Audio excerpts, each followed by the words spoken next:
반갑습니다. 송재준입니다. 총선이 이제 한 달 정도밖에 남지 않다 보니까 많이 하는 얘기 중에 그런 얘기 있죠. 떨어지는 낙엽도 조심해야 되는 시기다. 뭐 이런 얘기가 있습니다. 일반적으로 이제 그 떨어지는 낙엽도 조심해야 된다라고 한다면 정치권에서 제일 많이 얘기가 되는 거는 막말 리스크인데 모르겠어요. 저는 이제 항상 어떻게 보면은 보수 쪽에서 이 막말과 관련된 논란이 있었던 걸로 제 기억은 있습니다. 아마 시청하시는 분들의 경험에도 가만히 생각해 보니까 지난번 뭐 중요한 선거가 있을 때마다 막말 뭐 이런 논란이 생기면은 민주당 쪽이 부각이 되는 것보다도 뭔가 이상하게 국민의힘 쪽이 부각이 되는 그런 느낌이 있었죠. 근데 이게 좀 웃긴 게 뭐냐면은 민주당은 막말의 대가 아닙니까? 그냥 막말 그 존재 자체라고 할 수 있는 게 민주당이고 수도 없이 셀 수 없이 계속해가지고 막말을 내뱉고 있는데 희한하게 어떻게 된 것인지 언론들은 민주당의 막말에 대해서는 별로 그렇게 관심이 없는 것 같아요. 유독 국민의힘 쪽에서만 막말이 부각이 되고 약간 그러다 보니까 제가 생각하는 거는 이거는 물론 뇌피셜입니다만 약간 언론들이 민주당의 그 문제점들은 실제 존재하는 범죄 같은 거 아닙니까? 범죄 혐의 진짜로 막 기소가 된 거 재판을 받는 거 이런 거에 대해서만 보도를 하고 이건 보도를 안 할 수가 없으니까 애써 눈 감아주는 게 민주당의 막말인 것이고 국민의힘 쪽 같은 경우는 앞만 파보더라도 이거 뭐 기소가 되거나 무슨 뭐 재판을 받거나 이런 게 없으니까 어떻게 해서든지 간에 이거를 균형을 맞추기 위해서 국민들의 눈을 가리기 위해서 사소한 것도 부풀려 가지고 침소봉대에서 막말 리스크를 키우는 거 아니냐 이런 생각이 들 수밖에 없습니다. 최근에 그래서 이제 도태우 후보도 마찬가지였던 것이고 장해찬 전 최고도 똑같은 거죠. 그렇죠? 장해찬 전 최고 같은 경우는 무려 10년 전에 썼던 글입니다. 그 글 같은 경우도 무슨 뭐 그런 집단적으로 그런 걸 해야 된다. 그게 좋다. 이런 얘기도 아니었던 것이고 공과 사를 구분해야 된다는 게 기본적인 논조였잖아요. 정상적인 한글을 읽을 수 있는 초등학생 데리고 온다라고 해도 그 글을 읽어보면은 충분히 그 맥락을 파악할 수가 있습니다. 이 글에서 지금 하고 싶은 얘기는 뭐구나. 그냥 공과사를 잘 구분해가지고 사적인 일은 사적인 어떤 그 비판하는 거는 국민들한테 자유의 영역에 맡겨놓으면 되는 것이고 공적인 역할만 우리가 따지자 프로한테는 일을 잘하는지 못하는지만 따지자 이게 기본적인 논조 아니었습니까? 그리고 심지어 공직자로서 어떤 도덕적인 문제가 발생하면은 그거에 대해서는 엄격하게 처벌할 수 있어야 된다라고 하는 얘기도 그 글에 들어가 있거든요. 근데 그거를 무슨 뭐 온갖 언론사들이 들고 일어나가지고 뭐 집단적으로 그런 거를 하자라는 것이냐 무슨 뭔 예찬이다. 참 진짜 막 그런 거 보고 있으면은 안쓰럽다라는 생각이 들 정도입니다. 그리고 도태우 지금 변호사도 마찬가지죠. 그렇죠? 5.18에 대해 가지고 발언한 거 이것 때문에 지금 뭐 또 난리가 났었고 한동훈 위원장 같은 경우도 재검토가 필요했다라고 했지만 결국에는 어떻게 했습니까? 공천 유지하기로 결정을 했습니다.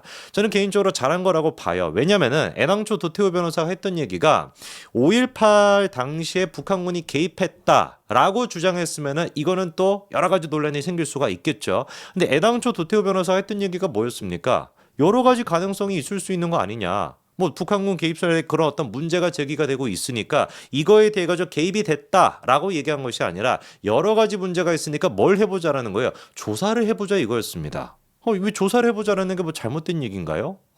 그리고 한동훈 위원장 같은 경우는 잘 알아요. 제가 5.18을 갖다가 헌법에다가 뭐 넣겠다 이런 얘기 하고 있다라는 건 잘 알지만 개인적으로 저는 그거 반대거든요. 아무리 한동훈 위원장 응원한다라고 해도 5.18을 갖다가 헌법에 뭐 전문에다가 넣는 건 반대입니다. 왜? 대한민국의 민주화를 상징하는 게 5.18만 있냐고요.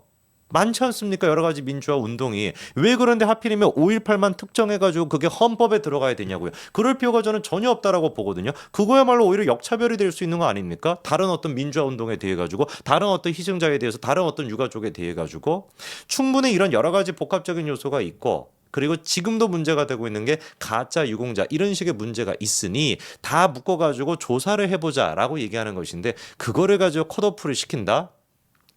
민주당에 살아남을 수 있는 사람이 누가 있겠습니까? 이재명 본인 스스로부터 컷오프를 시켜야지. 오늘 제가 민주당의 지금 대표 주자로 박용진을 꺾었다라는 표현도 그렇죠. 박용진을 애써 제거하고 난 뒤에 배지를 달아보겠다라고 설치고 있는 이 정봉주에 대한 얘기를 안 할 수가 없습니다. 이미 일전에 제가 그 정봉주에 대한 그 폭로 한 가지를 소개시켜 드렸죠. 그렇죠? 정봉주가 자기 이제 본인과 운영하고 있는 회사가 한 2개 정도가 있다라고 해요. 근데 그 2개 회사에 퇴사를 했던 사람들이 야, 내가 그 정봉주로부터 그리고 또 정봉주 와이프로부터 아내로부터 여러 가지 진짜 잡다한 무슨 뭐 노비 부리듯이 그렇게 내가 부려졌고 그리고 막말 같은 거 인권 모독적인 그런 얘기들을 들었다라고 하는 폭로가 나왔습니다.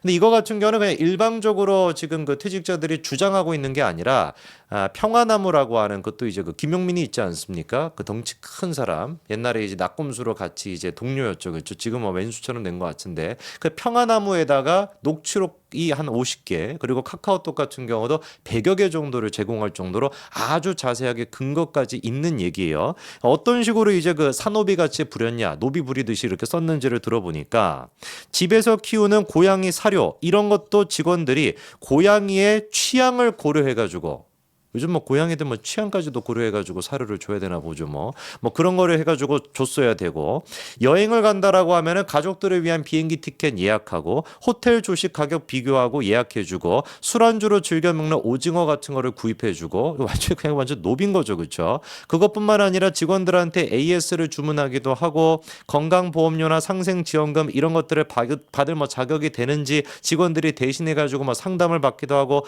원래 그 건강보험료나 상생지원금 이런 것들 막 신청하고 뭐 하는 게 찾아보는 게 굉장히 귀찮거든요. 근데 그런 것들을 이제 직원들이 대신 나서 가지고 했다라는 거죠. 그리고 뭐 옷 세탁 이런 것까지도 전부 다 직원들한테 시켰다는 겁니다. 완전히 그러니까 얘기만 들어보면 누구랑 똑같은 거예요. 법인카드를 썼냐? 이거 뭐 법인카드로 정봉주의 법인카드로 했을 수도 있지만 뭐가 됐든지 간에 법인카드를 썼냐 안 썼냐만 그것만 따지고 그것만 제외시키면은 김혜경 씨 논란과 똑같은 겁니다. 그리고 정봉주 또한 마찬가지로 와이프가 직원들을 이렇게 이용해 먹고 산업이처럼 활용했다라는 걸 알고 있었다라는 것이고 그리고서 정봉주 본인도 직원들을 깔보고 무시하는 듯한 언행이 몸에 배어 있는 사람이라는 것인데 이거는 솔직히 뭐 우리가 이런 증언을 안 들어보더라도 정봉주가 어떤 식으로 행실을 했는지 방송하는 모습, 뭐 온갖 곳에 나와가지고 떠드는 모습, 그것만 보더라도 금방 알 수 있는 거 아닙니까? 아나무인 그 자체잖아요, 정봉주가 원래. 그래서 그거를 또 잘 보여주는 게 이번에 방송에 나가가지고 정봉주가 어마어마한 사고를 쳤더라고요. 이 지금 정봉주의 사고 방송에 나가가지고 했던 이 지금 문제 같은 경우는 지금 뭐 도태우 변호사가 됐거나 아니면 뭐 장해찬 최고가 됐거나 이런 지금 논란과는 비교조차도 안 되는 얘기입니다. 어떤 얘기를 했는지를 보니까요. 지난 1월 4일 JTBC 그 유튜브 방송이 있습니다. 장르만 여의도라고 하는 JTBC 유튜브는 이거는 그냥 유튜브가 아닌 거죠. 사실상 JTBC에서 제작을 하는 겁니다.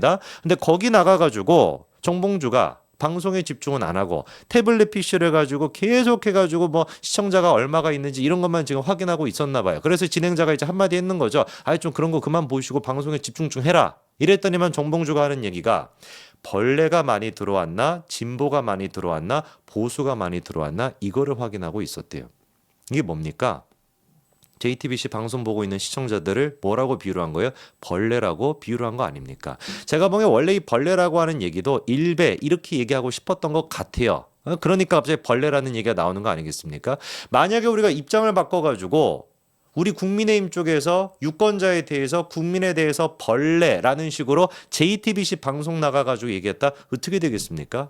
한겨레부터 경향신문부터 완전히 난리가 나도 진작에 무슨 뭐 세상이 뒤집어지지 않았겠어요? 근데 이 부분에 대해 가지고 지금 얘기를 하냐고요? 비판을 하냐고요? 가만히 있지 않습니까? 아무런 얘기도 안 하잖아요. 그것뿐만이 아니라 그리고 또 뭐 지난번에도 비슷한 얘기 했던 게 안철수에 대해서도 정봉주가 또 이렇게 얘기했더라고. 결점을 공개하지 않아 완벽한 인간으로 주접을 떨다가 노원병의 신이 되고자 하는 사람 노원 땡땡 이렇게 얘기했습니다. 그 땡땡이라는 게 뭐 병으로 시작하고 끝이 신으로 끝나는 거 뭔 말인지 아시겠죠? 그렇게 얘기했던 게 후보에 대해 가지고 이런 식으로 비하했던 게 정봉주입니다. 민주당 정봉주 컷오프 시킵니까? 지금 뭐 도태우 변호사에 대해 가지고 장해찬 최고에 대해서 그 난리를 치고 앉아 있는데 지금 이 정봉주에 대해 가지고 컷오프 시켜내는 얘기 나옵니까? 민주당 내부적으로 우리가 좀 자성해야 된다 이런 거 조심해야 된다 이런 메시지 나옵니까? 안 나오잖아요. 언론사들조차도 한겨레 경향조차도 안 나오고 있지 않습니까? 이러니까 우리가 괜히 국민의힘 쪽에서 먼저 지레 겁을 먹고서 조금이라도 뭐 티끌 같은 것만 뭔가 논란이 나도 먼저 우리가 막 겁을 먹고서 이거 뭐 어떻게 해야 되는 거냐 이거 뭐 컷오프 시켰느냐 이래가지고는 우리가 전투임할 수가 없다라는 것이죠. 선거라고 하는 건 사실상 전쟁이라고 생각해야 됩니다. 민주당 쪽에서는 뭐 죽이 되든 밥이 되든 무조건 선거만 이기자 이렇게 지금 달려들고 앉아있는데 우리는 뭐 앉아가지고 산은 산이고 물은 물이로다 이러면서 뭐 수염 지금 막 만지고 있으면 되겠습니까? 이래가지고 승리할 수가 있겠냐고요. 더 강력하게 끝까지 30일 물론 이제 우리도 말조심을 해야 되겠지만 더 강력하게 공세를 펼칠 수 있어야 됩니다. 막말 리스크 이거를 따져보면은 민주당은 진작에 당 해체했어야 됩니다. 여기까지 말씀드리겠습니다. 감사합니다.